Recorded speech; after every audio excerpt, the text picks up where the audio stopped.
Good morning everyone, কেমন আছো? আশা করছি সবাই ভালো আছো আর আমিও বেশ ভালো আছি। তো আজকে যাচ্ছি একটু ডক্টর দেখাতে বহরমপুর, সেই জন্যই তোমাদের সাথে ভিডিওটা শেয়ার করতে চলে আসলাম। তো বহরমপুরে কিসের ডাক্তার দেখাতে যাচ্ছি না যাচ্ছি সবটাই শেয়ার করব, পুরো ব্লগটা দেখতে থাকো তাহলে ভালো লাগবে আশা করি। তো বাড়ি থেকে বেরিয়ে আমরা চলে এসেছি সোজা NH-12 রোড ধরে একদম চলে যাব সোজা বহরমপুর। তো যখন বাড়ি থেকে বেরোই প্রায় 7:30 এরকম বাজে। তো তখন কিন্তু ওয়েদারটা খুব একটা মানে খারাপ ছিল তেমনটা না, ভালোই ছিল মোটামুটি।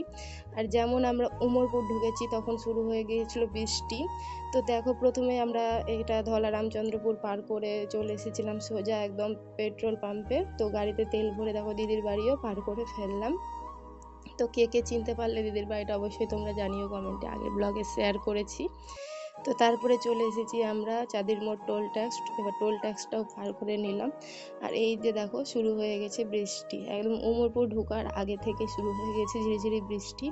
তো বৃষ্টির কারণে আমরা বাধ্য হয়ে গাড়িটা মানে উমরপুরে গ্যারেজে রেখে তারপরে আমরা বাসে গিয়েছিলাম। তো তোমরা দেখে বুঝতেই পারছো বৃষ্টিটা হচ্ছে, তো গাড়িটা আমরা মানে রেখে তারপরে গিয়েছিলাম, কারণ রাস্তায় যদি খুব জোরে বৃষ্টি হয় তাহলে সব জায়গায় তো আর দাঁড়াবার জায়গা থাকে না, কোথায় আর দাঁড়াবো। সেই কারণে এই যে এখানে গ্যারেজে রেখে তারপরে আমরা বাস ধরে গিয়েছিলাম। তো দেখো কি পরিমাণে বৃষ্টিটা শুরু হয়েছে, ভালোই কিন্তু বৃষ্টিটা হচ্ছিল। সকাল থেকে দেখে কিছুই মনে হচ্ছিল না যে বৃষ্টি হবে কি কিছু, তারপরে দেখো বাস আসার পরে আমরা বাসে চেপে গিয়েছি। আর পুরো রাস্তা কিন্তু দাঁড়াতে দাঁড়াতেই গিয়েছি একদম বহরমপুর, মুকুর থেকে বহরমপুর, কারণ বসার সিট পাইনি। লাস্টে মানে বহরমপুর নামার আগে একটু বসেছিলাম। তো এই যে চলে এসেছি আমরা যেখানে ডাক্তার দেখাবো সেইখানে, সেটা হচ্ছে সুরত। তো চোখের ডাক্তার দেখাতে এসেছি আমি আর আমার হাজব্যান্ড। তো প্রথমে আমার হাজব্যান্ড চেক করে নিল, তারপরে আমি করে নিয়েছিলাম। তো আমাদের অলরেডি চশমা আছে, তো আমাদেরকে আর কোনো এক্সট্রা পাওয়ার দেয়নি, বলেছে সেটা একটু ব্যবহার করবা তাহলে ঠিক হয়ে যাবে। তো ডাক্তার দেখিয়ে বাইরে এসে, বাইরেই মানে ডাক্তারখানার বাইরেই ছিল পেয়ারার এইরকম স্টল, তো ওখান থেকে পেয়ারা মাখা নিয়ে আবার বাস ধরে সোজা চলে এলাম উমরপুর। উমরপুর থেকে আবার গাড়ি নিয়ে এবার যাব একটু জঙ্গিপুরের ভিতর দিকে একটু ঘুরতে। তো সেই কারণেই দেখো গাড়ি নিয়ে সোজা জঙ্গিপুর থেকে বেরোচ্ছি। এখন দেখো এখনও কিন্তু খুব রোদ, আর মানে বৃষ্টির কোনো চিটা ফুটাও নেই। তো আবার যখন আমরা বাড়ির জন্য বেরোবো তখন দেখবে কী রকম বৃষ্টি শুরু হয়। তো প্রথমে জঙ্গিপুরে ঢুকে নিয়েছিলাম একটা আমার চশমা, মানে চশমার ফ্রেম নিয়েছিলাম, চশমার নাম। তো চশমার ফ্রেমটা নেওয়ার পরে চলে গিয়েছিলাম সিলেদাস। তো সিলেদাস আমাদের জঙ্গিপুরে নতুন ওপেনিং হয়েছে। তো এই যে সিলেদাসে আমি আসিনি, তো ভাবলাম চলো যখন জঙ্গিপুর এসেছি একটু ঘোরা যাক। তো এখান থেকে একটা জুতো পছন্দ করেছিলাম আমার ছেলের জন্য। তো ছেলের এবার সাইজ ছোট হবে কি বড় হবে, তাকে তো নিয়েও আসিনি, সেই কারণে আর নিলাম না, মানে রিস্ক নিয়ে নিলাম না যে যদি বাই চান্স ছোটো কিংবা বড় হয়ে যায় তখন মানে আবার ফেরত দিতে আসতে হবে, সেই জন্য আর নিইনি।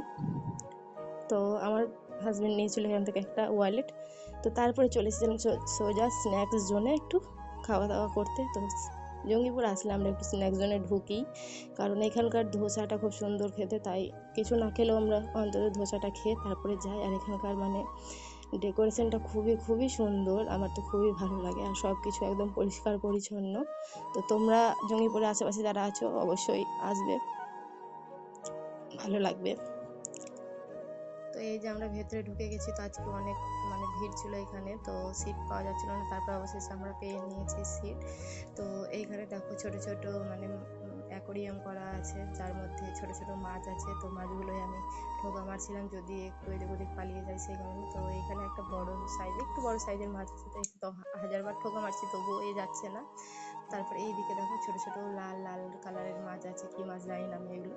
তারপরে চলে এসেছি আমাদের সেই স্পেশাল খাবার, সেটা হচ্ছে ধোসা।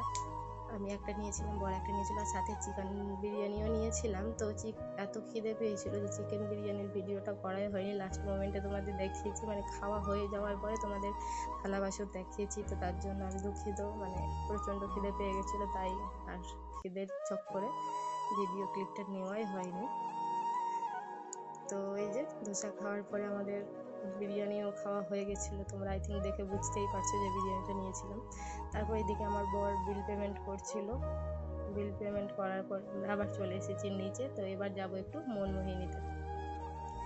এইখানে মনমোহিনী যেরকম নাম, আমার কিন্তু সব মানে শাড়ি ফাড়ি অত ভালো লাগেনি। তো এবার সবার তো আর ভালো লাগে একরকম না, তাই কিছু মনে করো না, কিন্তু আমার ভালো লাগেনি।